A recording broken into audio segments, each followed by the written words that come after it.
I'm pleased now to bring another club member to the podium, Darlene Corcoran, to introduce our main speaker for today.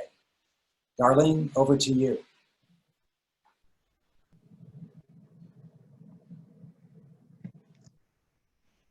Thank you, Jeff. And it's an honor to be with all of you. So I'm very pleased to introduce Dr. Gary Kaplan, who has served as chairman and CEO of the Virginia Mason Health System here in Seattle since 2000. He also continues to practice as an internal medicine physician at our Virginia Mason Regional Community Clinic. Now, he received his medical degree from the University of Michigan, and I'm always reminded to call out Go Blue. And he is board certified in internal medicine. He's a fellow of the American College of Surgeons and Physicians, the American College of Medical Practice Executives, and the American College of Physician Executives.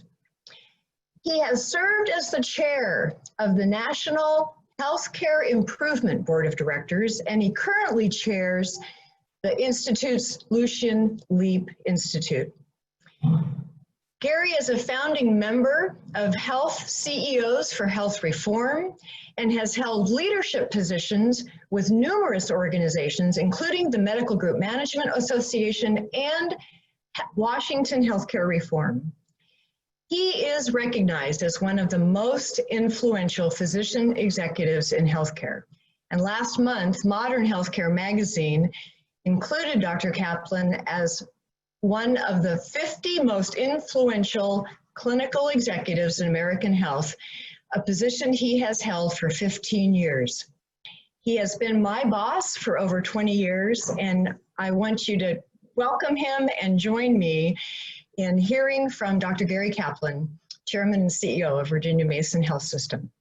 Thank you.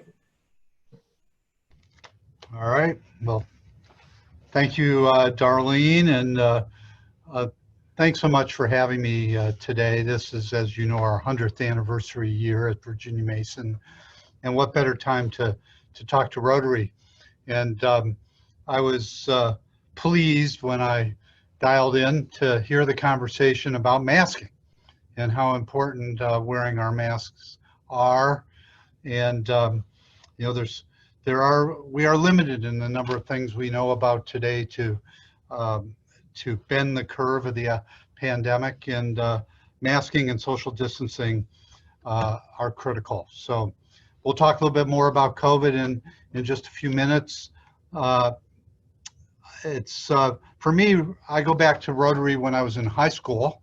I was a high school Rotarian and learned a lot in those formative years about the power of service. And so I just want to thank you, all of you, for what you do every day, and the work of Rotary, the motto, service above self, and your mission, providing service to others, promote integrity, advance world understanding, goodwill, and peace, really resonates for me, and I know resonates for all of us at Virginia Mason. That really is what our organization is all about.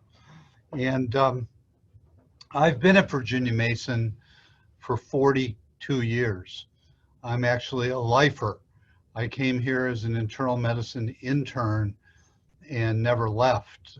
And so I have a deep love for my organization, which I'll tell you a little bit about, but also, you know, a tremendous passion for this community that we all call home, and how we together continue to work to improve our environment and to keep this Western Washington, Seattle metropolitan community so vibrant and so alive, even during COVID. And so it's exciting to know that your meetings are occurring weekly.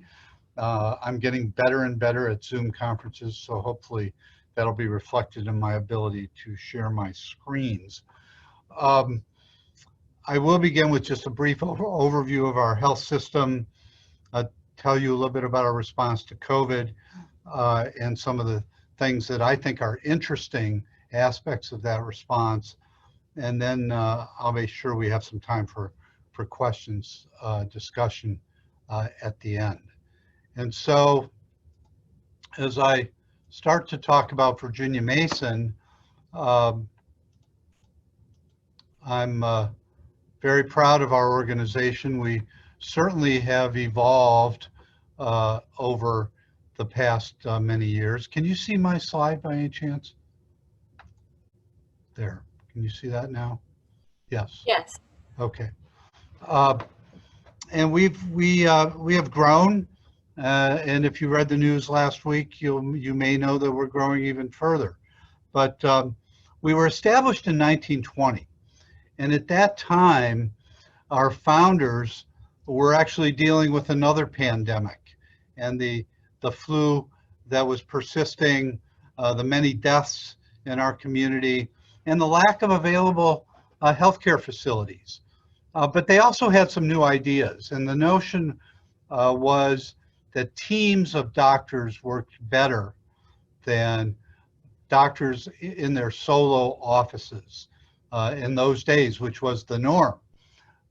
And so our notion of team medicine really goes all the way back to our founders. They came from the Mayo Clinic and the University of Virginia and established the first group practice in the Pacific Northwest.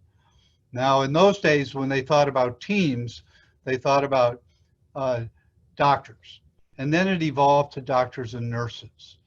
And then today, we think about doctors and nurses and pharmacists and technicians and everybody on the care team, as well as those that support the care team, but even in some ways, most importantly, our patients, who are very much part of the care team. And as I'll tell you a little bit more in a minute, actively participate in our approach to redesigning care. And so team medicine has really evolved in many ways since the beginning. I'm told, I was not here, but I'm told that back in the 30s, we were labeled communists, or even worse, socialists. And that was because we believed in team.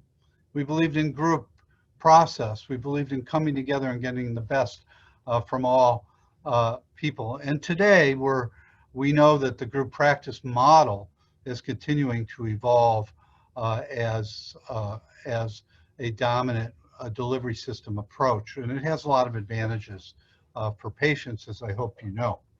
Today, our health system includes our Virginia Mason Seattle campus, where Virginia Mason Hospital is located, and a network of regional medical centers. And as Darlene mentioned, I continue to practice internal medicine at our regional medical center in Kirkland, where I've been practicing since 1982. And I don't practice nearly as much as I used to, but I have to say that there are many weeks where it's the very best part of my week, being able to connect, to my roots and really to have that physician-patient relationship, which is really fuel for me, and I know for all of our physicians and team members.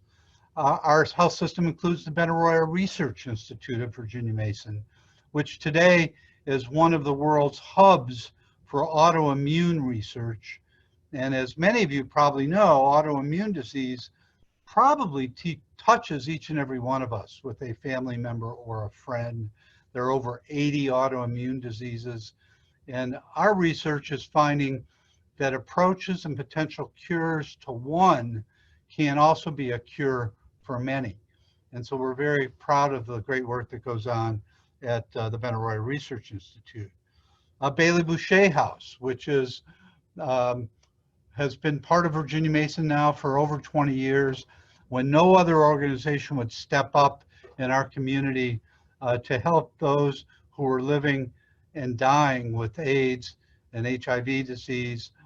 We stepped up. And so it's one of actually the things I'm most proud of in our health system is Bailey, and how even though today many people with HIV are living normal lifespans, our both inpatient and day health program at Bailey Boucher is changing the lives for the better of so many people in our community, particularly people in need. And just recently, in the last couple of years, as you may be aware, we opened homeless shelter beds for people in our day health programs. We're very, very proud of that. We have graduate medical education programs. We train over 130 residents every year. We have our foundation. We also have a hospital in Yakima. And Little Virginia Mason became a 2-hospital system in 2016. And we're very excited to be serving the people of Central Washington over the last almost 5 years. And then finally, our Virginia Mason Institute, which I'll tell you a little bit more about, which really is the vehicle we use to train people from other organizations across the US and around the world in what we call our Virginia Mason production system. And today we're working across the US, we're working in the UK, Netherlands, Denmark, and the ultimate irony is that every year, every normal year, hospitals in Japan send team members to Virginia Mason in Seattle to learn how to apply the Toyota production system to healthcare. And it's something that we're very proud of as we go forward. I do want to highlight a couple of the new things that are coming to Virginia Mason in just the next few days and weeks. We will be opening our new birth center, our new obstetrics program just in a couple weeks. This is a joint venture with our partner, CHI Franciscan. Many of you may remember Virginia Mason was quite a leader in obstetrics. We were the first to have midwives with working side by side with obstetricians, and actually we're the first to allow fathers in the delivery room in the Pacific Northwest. And I had the privilege of participating in that way when my 2 children were born at Virginia Mason many years ago now. But we got out of the OB business for a variety of reasons, and we're really, really excited to be opening our new birthing center, which I believe will add a lot to what's available to people in Seattle and the community. We're also opening on Monday, July 27th, our new Bellevue Regional Medical Center, which is be the new home of our longtime Bellevue team members, but also opening a facility with more specialty care, ambulatory surgery, and further expanding what we can offer people on the east side. And finally, the last thing I'll mention, which we're also very proud of, is our partnership with Nhl Seattle.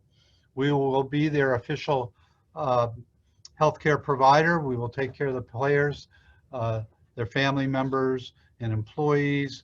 I know Seattle Rotary was one of the first groups to learn about the new Nhl Seattle programs when Todd Lewicki came and spoke with you. And we are so proud to be part of this. And I have it on a good authority that just in the next couple days, we're going to finally find out what this Nhl Seattle team is going to be called. One of the things that's real attractive about this partnership for us is the focus on community. And you know, any of you who know Todd and know his approach when he was here with the Seahawks know how focused he and now this entire Nhl Seattle enterprise is on community and giving back to the community, which aligns very well with our mission. I want to share this slide with you and talk just a little bit about how we think of our care. This is an iconic depiction of the Virginia Mason Strategic Plan. And what I really want to focus on is the top portion of this, which is the patient. You know, many years ago, actually over 20 years ago, when I became CEO, our board chair said to me, in fact, our entire board said, "Who is your customer?" And like everybody in healthcare, I said, "The patient, of course." But what happened next really was a surprise. They said, "Well, if that's really true, you know, why do things look the way they do?" And I was quite taken aback, and yet that began a process where we did a deep dive on our on our processes, and we came to see that indeed they were designed around us, the doctors and the nurses and the healthcare team. And in fact, if you think about it, what are waiting rooms? But places where you, the patient, hurries up, arrives on time so that you can wait for us. And that's the antithesis of patient-centeredness. And so today we're designing new clinics with no waiting rooms. And we believe that we actually can create flow and keep people from waiting. We haven't eliminated all our waiting rooms, as some of you know, but we're focused on challenging the status quo, bringing innovation and new ideas forward. And our vision to be the quality leader and transform healthcare, I think, has served us very well with a relentless focus on quality and safety when many other organizations were focused on other more business-oriented approaches to their organizational aspirations.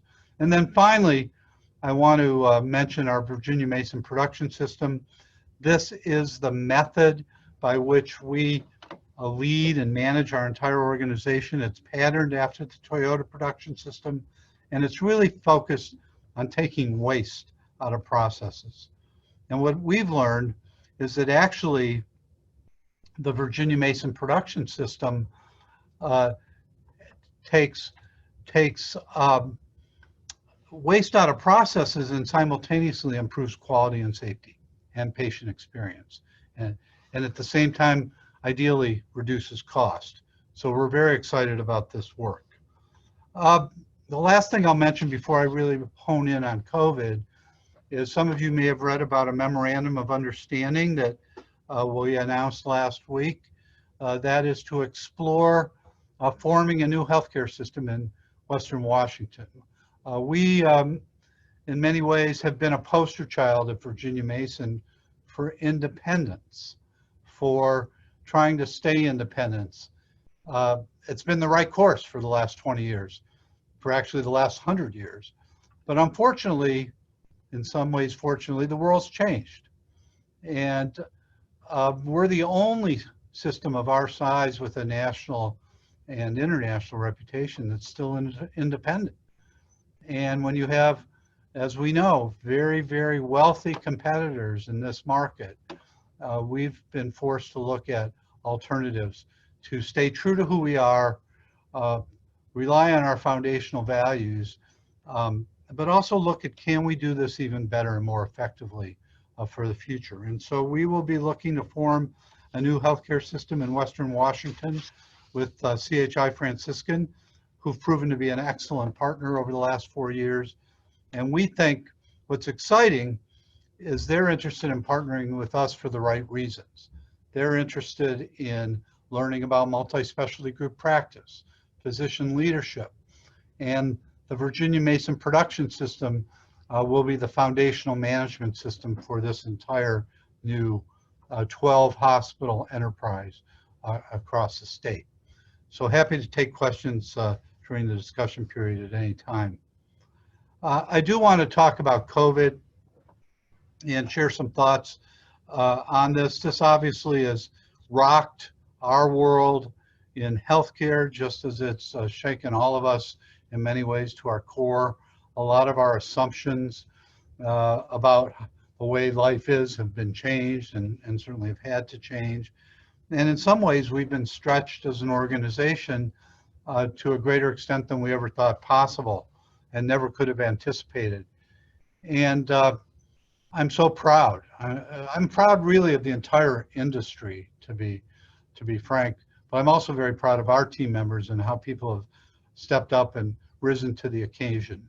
Since that very first day, February 28th, when we had our first case at Virginia Mason and we opened up our command center.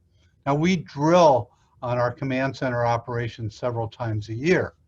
And usually we set up the command center for a few days or at worst a week or two.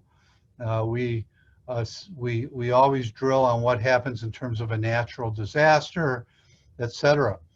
But we had no idea what this was going to be about. And today, our command center is still operational many months later after that February 28th first day. We've had to rely on our management system, on the Virginia Mason production system extensively, and it served us very well. We knew that early on with the governor's proclamation that we were going to need to stop doing much of what we had been doing, but we also needed to know how we were going to take care of the patients that were going to need us, particularly those patients with COVID, but also other patients with significant illness and emergencies and critical needs. And so we used our management system to map our workflows, to develop a deeper understanding of our processes, many of which we already understood at a very significant level. We consolidated many of our outpatient programs, and we began to identify how to expand our critical care capacity. And so we have large critical care units, but we did not, nor would we, and without change, have the capacity to deal with critical care patients and to create the kind of isolation space, the reverse airflow, the necessary protections for patients and also for team members that are necessary to care for critically ill COVID patients. And so we developed a plan very quickly. We stood up and converted traditional medical surgical space to critical care space. We created isolation units. As some of you may know, we rapidly stood up our telehealth capabilities, things that we had dabbled in, so to speak, but really weren't ready to take for prime time to every one of our venues. And within a week, we had our team members trained, our technology platform fully in place, and we're able to offer thousands and thousands of visits every week and continue to do so today, even though we have opened up to virtually all services in today's environment. We are committed to protecting our patients, to focusing on safety. If you come into one of our facilities, you will be screened and be required to wear a mask, as is obviously a requirement across the state. But we will also ask you specified questions, be sure that you're safe. You know, one of the things, just diverge for a minute, that we're most proud of was, as some of you know, the tragedy of COVID touches families everywhere across our community. And one of the things that we quickly identified, that our intensive care unit nurses quickly identified, was the sadness and the disruption that was occurring to people at the end of life. And so not even being able to be with your spouse because of prohibitions on visitation that were thought to be necessary during COVID to protect staff and to protect potential visitors, our nurses said, this is intolerable. We've got to find a better way. And so within days, they convened what we call a Kaizen event, which is a rapid cycle improvement event where you get the stakeholders together to redesign care processes. And our nurses took it upon themselves to design a new process where they would actually meet family members, they would screen family members, they would interview them and then educate them, and then they would accompany the family member in full protective garb, not just a mask, to see their loved ones in the hospital who were at or near the end of life. And to them, to our team members, that was so important, and most importantly to our families and to the patients, to be able to spend that precious time together. And for our team members to just say, this is not acceptable, we've got to come up with a better way, made a huge difference. And I'm so proud of those kinds of innovations and the empowerment that our team members feel to step in and redesign care processes in that fashion. So the virus is going to be with us for a long time. We know that, and we know we've got a lot of hard work ahead of us. I hope that people are not putting off getting medical care, critically important. When things started to open up, we saw patients that should have been seen in our emergency room, but was delayed. We saw completed strokes where we know, particularly with heart disease and cerebral vascular disease, strokes, that we say time is heart, time is brain. If you have early warning systems, you need to get to an emergency room within minutes to hours at the latest. And people were putting this off for days. And the result was permanent deficits or completed heart attacks with severe cardiac dysfunction that will impair people for the long term. So please get the necessary care. Please know that we are working hard to keep you safe. And as I've told family members of my own, it is safe to go to the doctor if you need to go to the doctor. And what was interesting is when we reopened, we thought 50-50 virtual visits versus in-person visits. It turned out to be more like 75-25 with patients preferring in-person visits. They wanted to reestablish those personal connections with their care team. And so we've adopted and continue to make video visits, and we'll, in perpetuity, have video visits as an important vehicle for our patients. And then finally, just to highlight, it's changed everything. It's even changed philanthropy, and so many events that have been, fixtures across our community with charitable causes that I know I'm part of, and I'm sure many of you are part of. We've had to change our ways, and we still need help and appreciate our community. We can't do everything we do without the community support. So if you're so inclined, please join us for our virtual Dream Builders Ball coming up in just a week and a half. And with that, I'll stop and take any questions or comments. And I hope this was interesting, and look forward to discussion. So Gary, thank you so much. It was interesting. I'm sure I'm seeing lots of great chat going on about you, lots of welcomes. Great insight today. So let's start off with a quick question. We've got about 11 minutes worth of questions. First one's from Dorothy. Gary, do you have advice for those of us dealing with relatives who resist social distancing or wearing masks? How can we effectively counter the argument that masks impinge on their freedom?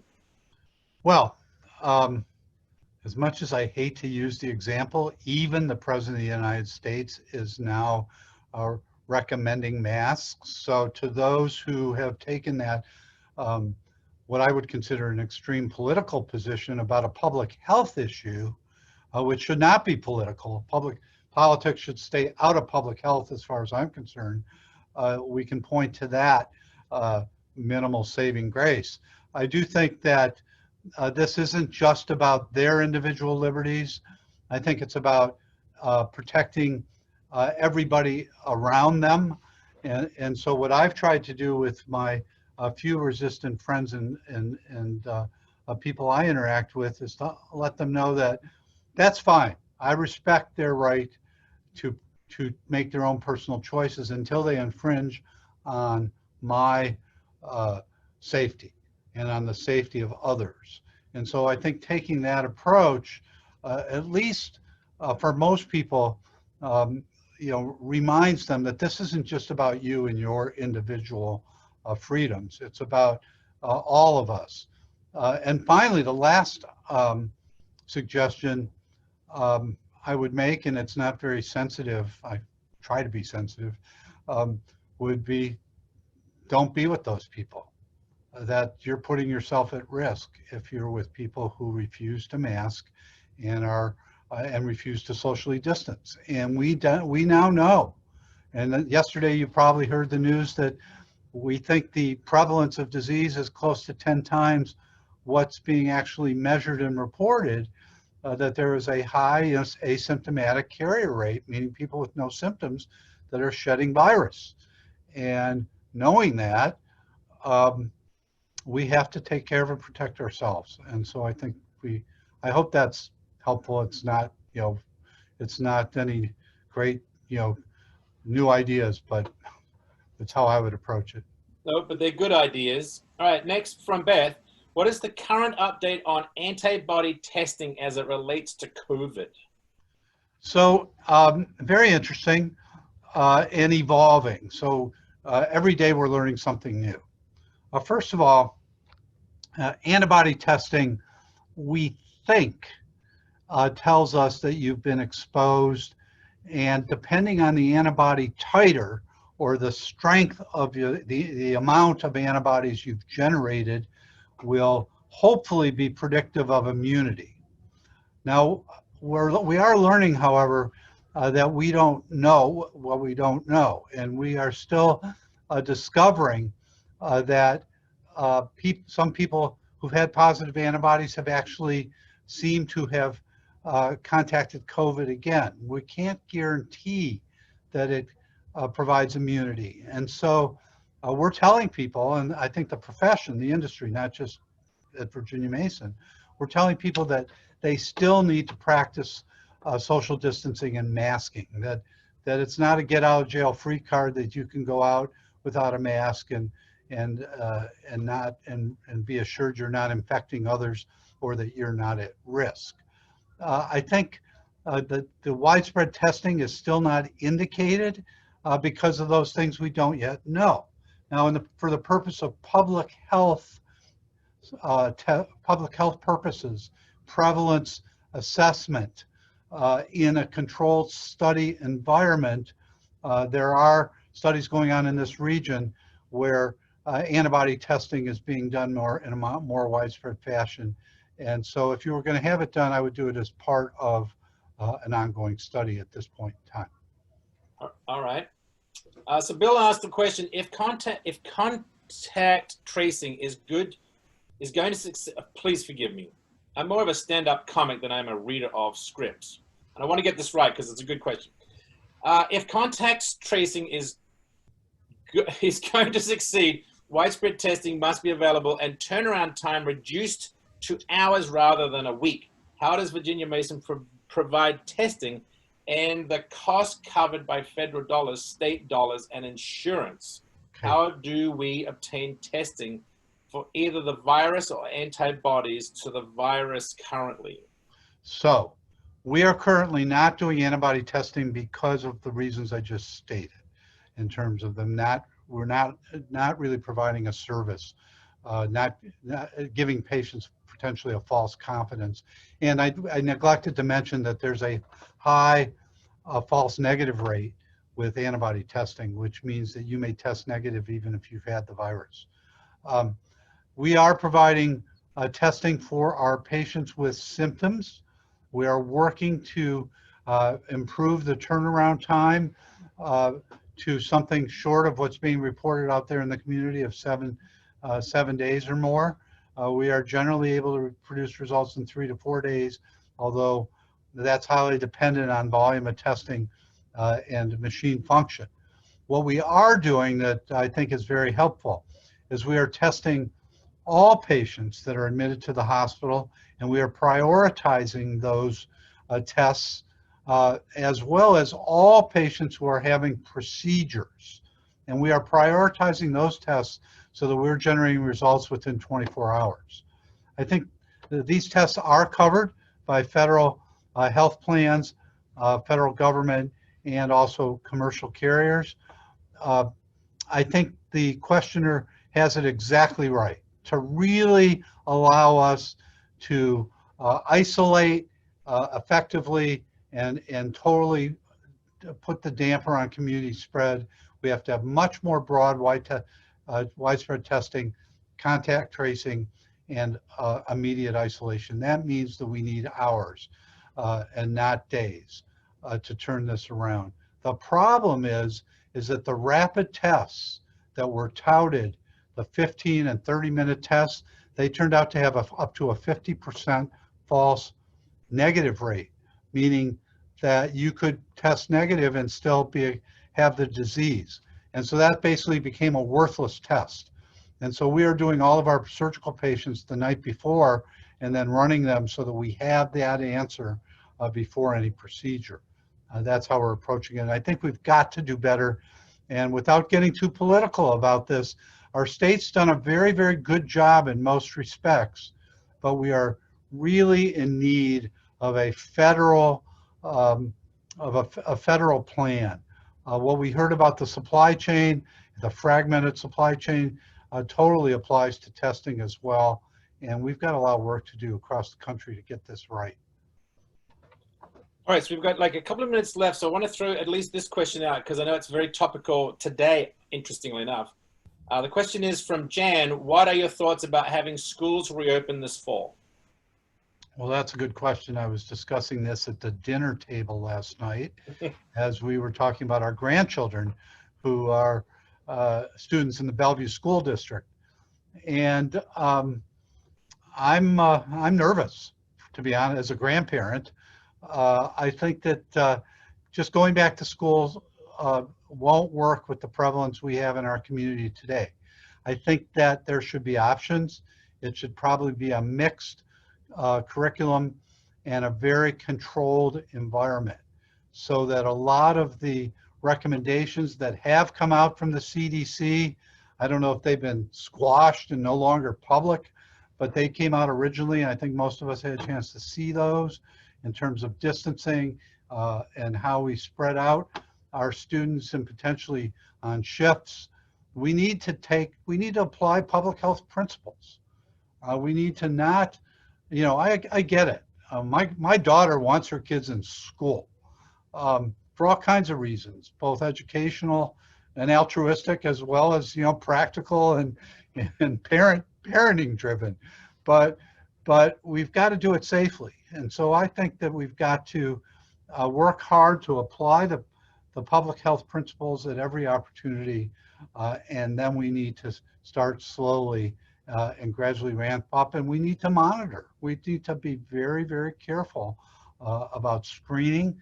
And even though children do not get this disease to the same extent and with the same complication rates, they get sick and they die, just like adults. And I think most significantly, they can spread the disease to parents and grandparents. And I think we need to be very, very cautious about that. So I think we'll wrap it up at that. Thank you so much. Happy anniversary to you, and happy anniversary to the entire network. And you've got another one in there, which is really not an anniversary, because you said you've been there 41 years total? 42, yeah. 42, that's unbelievable. I can't imagine having a job for 42. By my age, I'll probably be dead. Thank you for all that you do, for your leadership in this community and beyond. We really appreciate today's conversation. I speak on behalf of everybody on the call, and the questions that I didn't get to, I'm very sorry. But you are loved and respected, so we appreciate that. Well, and I'm very, very happy to iterate over email, gary.kaplan@virginiamason.org, answer any questions and stay connected. And thank you right back at all of you for everything you all do for our community.